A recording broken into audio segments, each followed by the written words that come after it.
Welcome back to the Man vs. Marriage Podcast. I am your host, Quincy Moran, along with my co-host, Coach Rita Enos. And here we are. Man, we're going to get into a recap. I know the last episode, episode 2, the recap became the show. So our producer, Ashley, has lovingly said, if you start dragging on this recap, I'm going to have to reprimand you. And hopefully it's not a middle finger. But if it is, I probably deserved it. And I'm okay with that. So, Rita, Yes. something that was heavy on your heart was to clarify acting like a victim and that there are really victims out there. Yes. So I want to give you a couple minutes to go ahead and, just kind of work through that. We'll talk about a couple things, and we'll get on to today's topic, which is don't take it personal. Yes. Okay, you're on. Just like looking back and what was said last episode about being a victim, because I'm not talking about people that truly have been a victim in the sense of, gosh, there's so many different things. Like physical abuse. Yes, being rape. right, being Mentally abused, Yeah, I mean, my mind is going blank because it's running so fast right now of some horrific things that have happened to people in their lives, and I just don't want to be insensitive in saying that and just using that word so freely about being a victim. I'm not using that in that content. I'm using it as being a victim of your circumstance in the sense of in a marriage. I'm not talking about spousal abuse. That's not what I'm talking about. This is like a different subject and what it is that I'm trying to speak about, and I'm not doing a really good job about doing it. No, it's okay, because here's what I get. You're trying to convey and put into context what we're referring to as being a victim. So if something didn't go your way in your marriage, like with me in Alabama, and I didn't get to move there, that's me playing the victim. Right. Now, if you've been sexually abused, you've been raped, you've been physically abused, mentally abused, that is real victimhood right That's there. a whole different subject. That's a whole different, element of what it is that's going on there. Right. So just to clarify, we're talking about these issues or these experiences in your life that don't have to do with actual victimhood and have to do being with harmed. Right. This is about your experiences, your mindsets between you and your spouse or your siblings or whatever it is that you're playing the victim card. Right. And maybe you were done wrong, but now that's holding you back. Exactly. That's got you captivated. You got it. And, so that to me, I totally get it. And I appreciate you wanting to explain that, because knowing you or me the way we do, and I'm pretty sure that, the guys listening didn't take it that far, but I think it is good to put a disclaimer out there to say, look, there really are victims out there. Mm-hmm. And we're not going to downplay that, because it's true. And I'm sure you've worked with those victims, and you have firsthand account. Yes. Now, if it's within the confines of the context that we're talking about, that kind of victimology, you have to give your man card away. We're going to teach you how to get it back, so don't worry. So good. You made sense for me. Yeah, well, that's good. That doesn't happen often because, I'm not nearly as awesome as Rita is, but that's okay. I think we got the point across well. Yes. Producer Ashley, is it a thumb or a middle finger? Oh, thumbs up. I scored. Yes. All right, well, I'm excited to be a part of episode 3, Man vs. Marriage. And, one thing that we want to make sure that you know is that you have got to get off the bench and you've got to get in the game. And that's where the tools that we're handing out to you right now, those are the tools that are going to help you if you work on your craft. My football coach used to say, practice does not make perfect. Right. Perfect practice makes perfect. And so what are we going to do? We're going to work on these things until we can't get them wrong. We're just taking it next level. You, guy, driving to work or home from work or in the gym or out for a walk, wherever you are, take these tools. Man up. Take the tools. Begin to apply them to your life. And that way, we're kind of revolutionizing what it is with men and with marriage and what part that they play. So, today's episode, don't take it personal. Wow. I looked down the list of episodes we have, and I didn't see one that was easy. And I don't see one that's easy. Yes. And this one, oh my gosh. This was like early on in coaching where you told Jeannie and I, you guys cannot take things personal. I thought I was good at not taking things personal already. Wrong. No. Loser. I wasn't good at it. It is an art form. You have got to put work in to understanding when your spouse tells you something. It's all got to be respectful, but your spouse has got to have a soft place to land. Exactly. They got to be able to voice their opinion without the worry that you're going to retaliate. And so every episode I like to try and start with an experience for me, and that'll help. And you guys seeing me and all the ridiculous things that I've done in my marriage, and where I'm coming from, so that Rita can help coach us through these situations, because that's what we need. We need help. So here it was. I covered it briefly in the opening episode. At this point in my life where this experience is, I was working a full-time job. Let's get the fingers going here. Working a full-time job. I was doing a clothing line. I was trying to restart real-life music, the best music this side of the cross. I was also coaching football 5 or 6 days a week. I was married, had kids, and had really no idea what I was doing. This was me leaving my wife home with 8 kids, and those kids started at around age 10 and went down to 0. So my wife is home doing all this alone while I'm out chasing the world. And my biggest passion, like if you're from Alabama and you love football and you coach football, you don't stop. You don't stop coaching football. The dream is to go coach football. So I'm here. I'm a volunteer, but I'm a coach, but I'm not getting paid. Right. But I'm out chasing something. So my wife finally gets to the point. I mean, we would have coaches meetings at my house with my kids running around, watching film, and I was just always gone. I was gone. I tried to schedule my life by the minute so that each person would get what I felt was enough time. Right. So we're sitting in the chairs, we're in the lazy boys, we're talking, and she's looking at me, and she just starts bawling. I mean, it's that, the ugly cry face bawling, tears and snot, everything's there. And I'm like, oh my gosh, what is this? Right. And she's like, I can't do this alone anymore. You hear that silence? My heart stopped beating.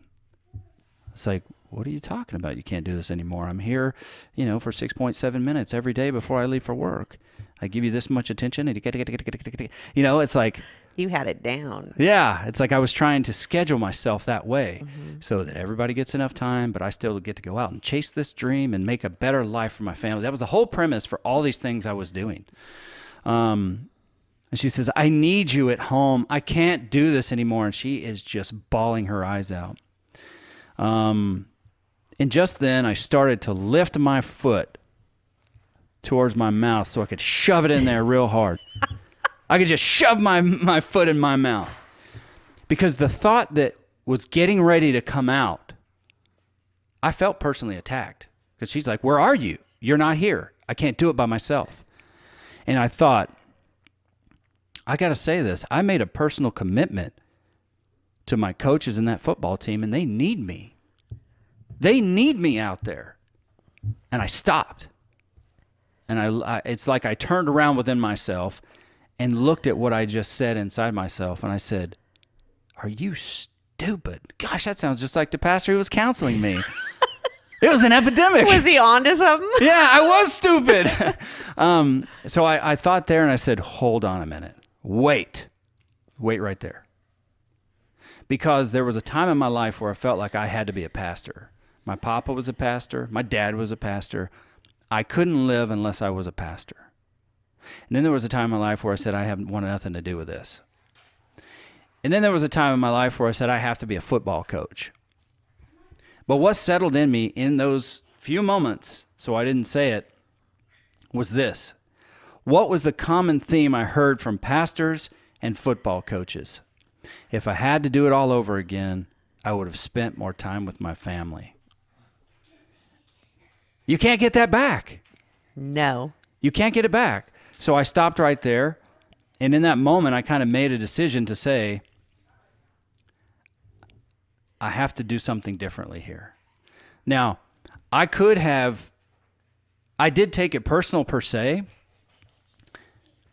but the conversation could have went so different if I would have decided to say what was bubbling up to come out of my mouth, how horrible that would have been, because the commitment I made long before I became a coach was to my wife and my family. So I had to stop myself there. And that was one of those life-changing moments where I said, you know what? You know who really needs you is your wife and kids. So what are you doing?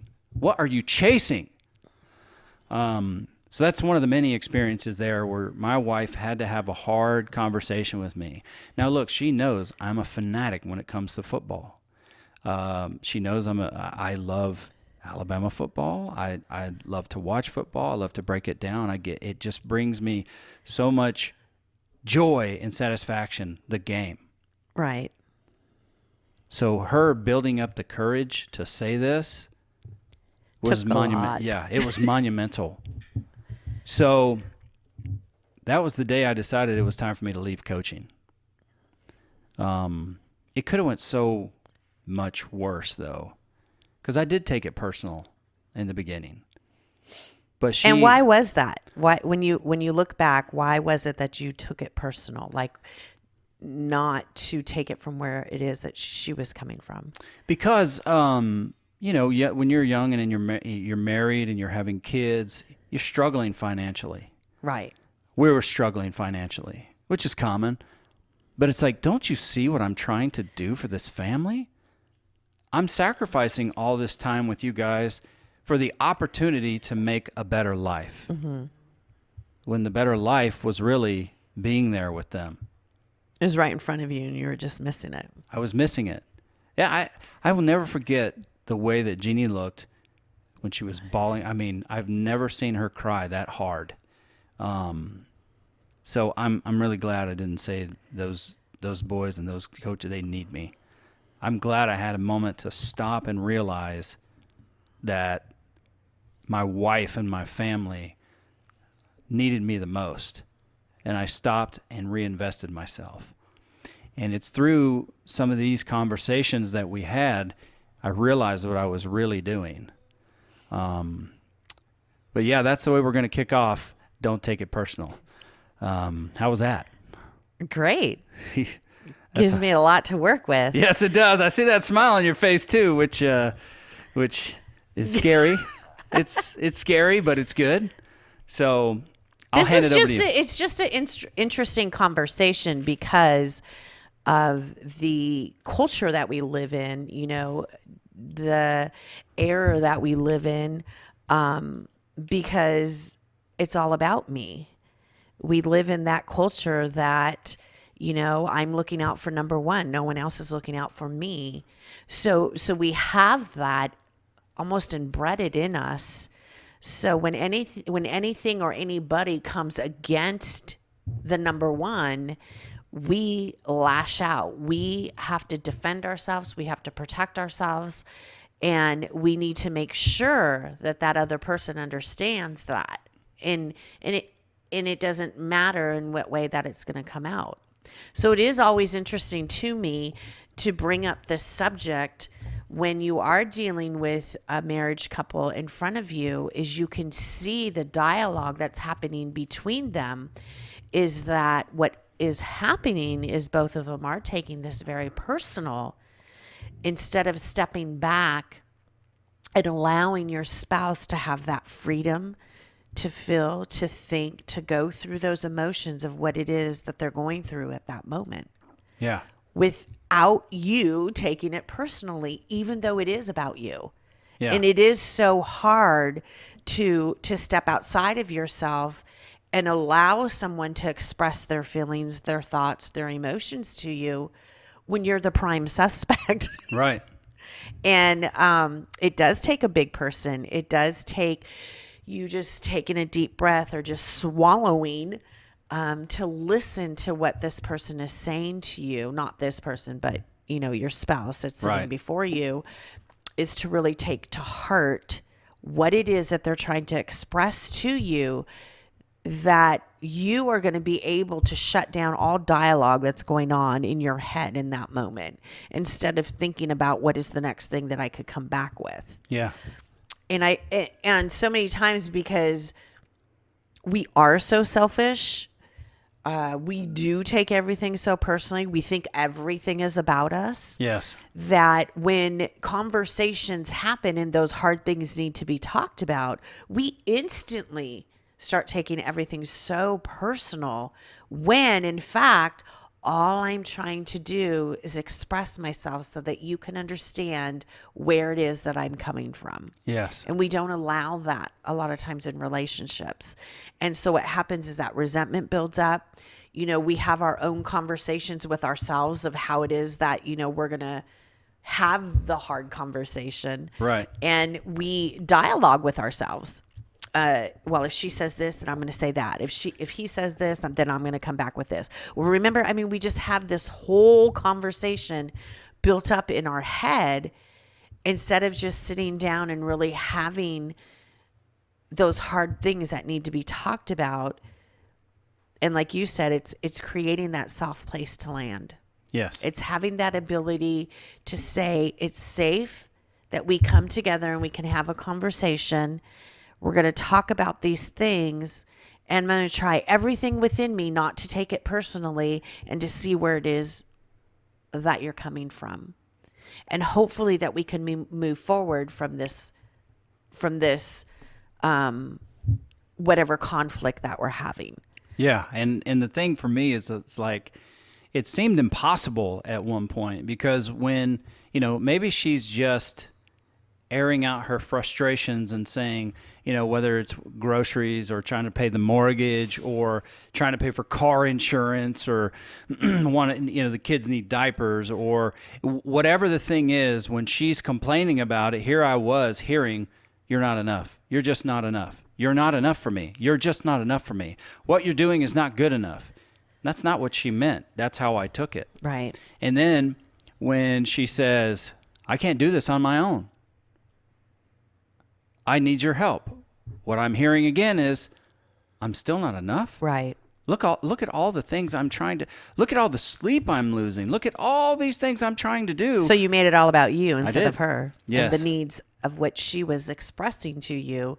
It just like switched that quick, that this is all about me. This is how I'm taking what you're saying to me, because it's that inner dialogue that's going on in your head.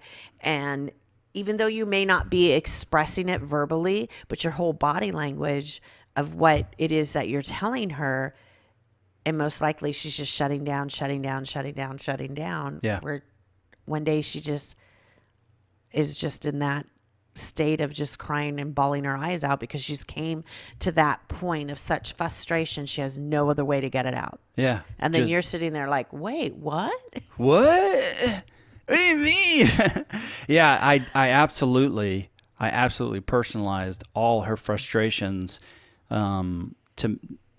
She's not to say that she was talking about the frustrations, but it all came back to me. It was all me, and I was the source of all her pain. Right. Because it was me who was providing for the family. She's home, she's raising the children, which is harder than any job I've ever had. I promise you that. But I did personalize it all to me, and to saying, what you're not adequate. You're not enough. You're not going to be enough. You have to do more so that you can be enough. One of these areas, the shirts, the clothing line, the coaching, the radio, one of these will finally take off, and then finally you will be enough, when she wasn't even saying I wasn't enough. Right. I took it, I made it all about me, and now I made myself a victim again.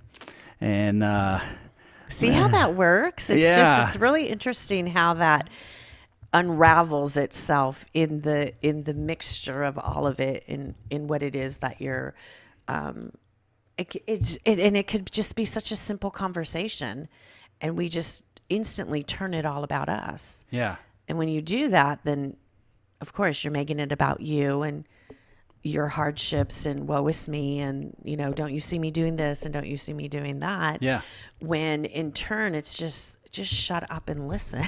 that's right. Just listen to what it is. And it could be either way. I'm not just saying husbands do this, wives do it too. Yes. It's like there has to be some part of us that has to shut down at certain moments and truly listen to what it is that our spouse is trying to tell us. True. And this was right around the same time where I was kind of rewriting my personal philosophy, and I'll just keep referring to this probably in every single episode.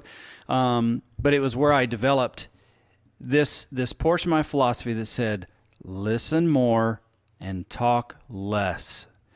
And it's exactly what you said. It's like, I've got to stop formulating a response for everything that my spouse is saying and just authentically listen with an open mind so that we can begin to communicate. Because we weren't. It was like, it was like presidential debate time. You're saying something, I hear something, I start formulating a response, and everything else you said I didn't listen to because I have to get you. Right. I got to get you because you attacked me. So I got to attack back. Right. I can't allow myself to be attacked. I got to feel justified.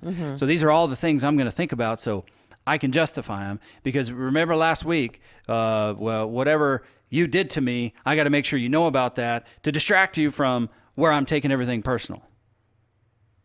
And that's the way that it would go. Right. Until that moment where fortunately somehow I stood up on the inside and said, stop. Because what's important for me as a guy is to allow my spouse, to allow my wife to say these hard things, not personalize them, but to say, okay, this is just where it's at. Whatever her perception or my perception is, that's the reality we're living in. So what can I do now? Right. From this moment on, once it's out on the table, what can I do now so that we can start working towards the common good for our relationship?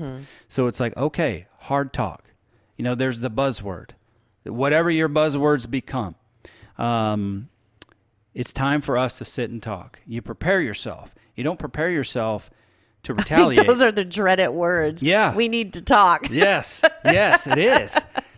And so so to prepare yourself, you say, you know what? I'm just going to commit to letting her say everything she needs to say. Just let her get it off her chest. And then I'll take it. I'll chew on it. I'll digest it. I'll tell her what's hard for me to hear. Because this is really hard for me to hear. And then you use your own tactics. You say, this is what I hear you saying. Is that what you meant? And she'll say, yeah, that's what I meant. And you'll say, that's very difficult for me to listen to. Right. That's hard for me to hear. That just happened 2 weeks ago between Jeannie and I when we were talking about buying a house, and that she couldn't come to a place anymore where she could get excited about the thought of getting another house because she was crushed about this particular situation. Right. And that particular situation involved me and my words. So there I made it personal, and I was the source of crushing her. And I said, this is really hard for me to hear right now. I got to put that out there because I don't want resentment to build up within me, because then I'll start treating her out of that place of resentment. And that's a killer. That's a killer of your relationship. Right. All that does is that puts gaps between you, and those are hard, really hard to bring back together. So yeah, you can. I was just going to say, it's all in the approach. It's how you approach the conversation. It's what is the motive behind it? Is it truly that we come to a resolution, or is it just to fight?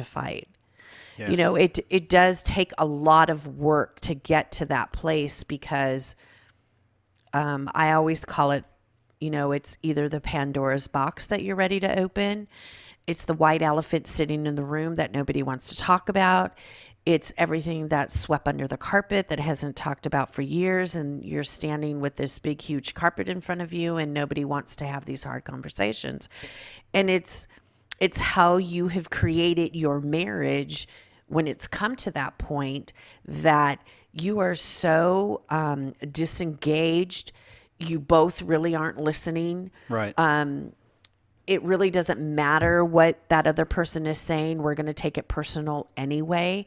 So it's almost like you have to start somewhere. Like someone has to throw in the white tails. Someone has to be the hero in this. Who's going to step up to the occasion and say, okay, enough is enough. Like we really got to start getting down to the nitty gritty, to the issues that it's those hard conversations. Everyone's talking, but they're not talking about what needs to be talked about. True. So going into those conversations, if you have not created within your relationship a soft place to land, if you haven't created in your relationship to give each other grace to make mistakes, I think a lot of times that's where I often fell short in my own marriage, is that I never allowed my husband to make a mistake. It's like, because I set him on such a pedestal of this perfect man that had all the answers to all the world problems that when he fell short on a certain day and he wasn't like what he says to be on, it's like, you have to be on every day. When is it that I get to just be? Yeah. And not have to be on in the sense of making sure your needs are met, making sure the kids are, you making sure the house, making sure this, making sure.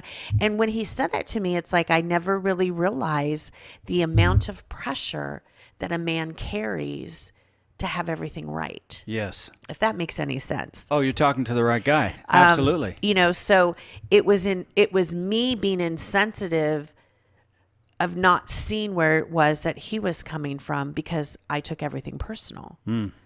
So in doing, if you haven't created this environment that is cohesive with what it is that you both are trying to accomplish, then you're going to be batting heads for a while until someone could come in, kind of be the referee, throw the white flag and say, all right, like what has happened has happened.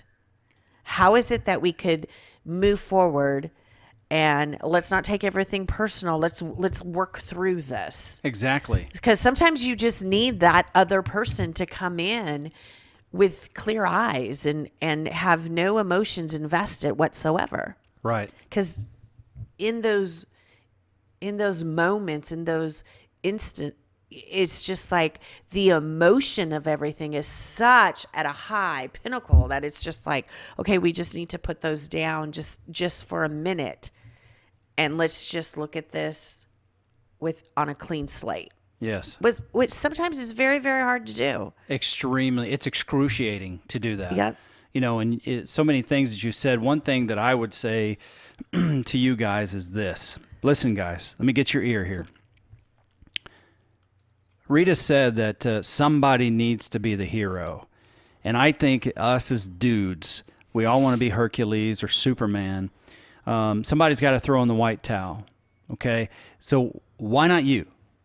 Why not take it upon yourself to be the hero in your marriage and say, I'm willing. Yes, you're supposed to be the strong one. Yes, you're supposed to be the one that doesn't have any feelings. Yes, you're the one that's supposed to not take things personal. But why don't you be the hero in your marriage here and make the decision that you're going to stop taking things personally, and you're going to create a soft place for your spouse to land. Because listen, you're a goon, bro, just like me. Somewhere, someday, somebody's going to say something to you, and you're going to realize it years later, yeah, you're a dope. Because what have we done to invest in our marriage? Right. To learn how to be married? Nothing. You do what you see. You do what your parents did. And if you're like me and you have a divorced family, you're really screwed up. So it's fine. You're a dope. I was a dope. But now you have the opportunity to make the comeback and be a hero. Don't take it personal. It takes practice. Explain to her what you're doing, but don't go do it right away. Start the process on yourself. Fine, share it with your buddies, but start the process on yourself so you can begin the journey to not taking things personal. Right. Very important. Be the hero. Step up. Be the one. I think if your wife sees that my husband is, I mean, what girl doesn't want a hero? That's right. Whether it's your wife, she wants to be treated like the queen, like a princess, and she wants somebody to save her. I mean, I'm just talking about that, just that, oh, Prince Charming, come save me type thing. I got 7 daughters, and they all look at this, somebody be my hero. Right. So step up. Be the hero. And this is just another tool that'll start to transform your life. I don't know if we have another homework lined up or if we're going to wrap it up here. I think we will wrap it up here. Okay. So we'll wrap it up here. I think we did give you plenty. Maybe go back and listen to this episode again, because chances are you stopped listening and you started thinking, and there's some things that you missed. But how do you get in touch with us? How do you get in touch with Man versus Marriage? Very good question, sire. I'm talking to you like you're a knight in shining armor now, because you are going to be the hero. I demand it. Go be the hero. All right, so you can email us, manvsmarriagepodcast@gmail.com. That's manvsmarriagepodcast@gmail.com. How about our Twitter handle? Let's go at MVSM Podcast. That's MVSM, like Man versus Marriage Podcast. Or join us on the Facebook group, Man vs. Marriage Podcast. Get in on it. So, for another exciting episode of Man versus Marriage, the podcast, I am Quincy Moran. She is Rita Enos. Our producer, Ashley. We're all just saying it. Say it. You'll say, go be the hero. 1, 2, 3. Go be the hero. All right. We'll see you on the next one.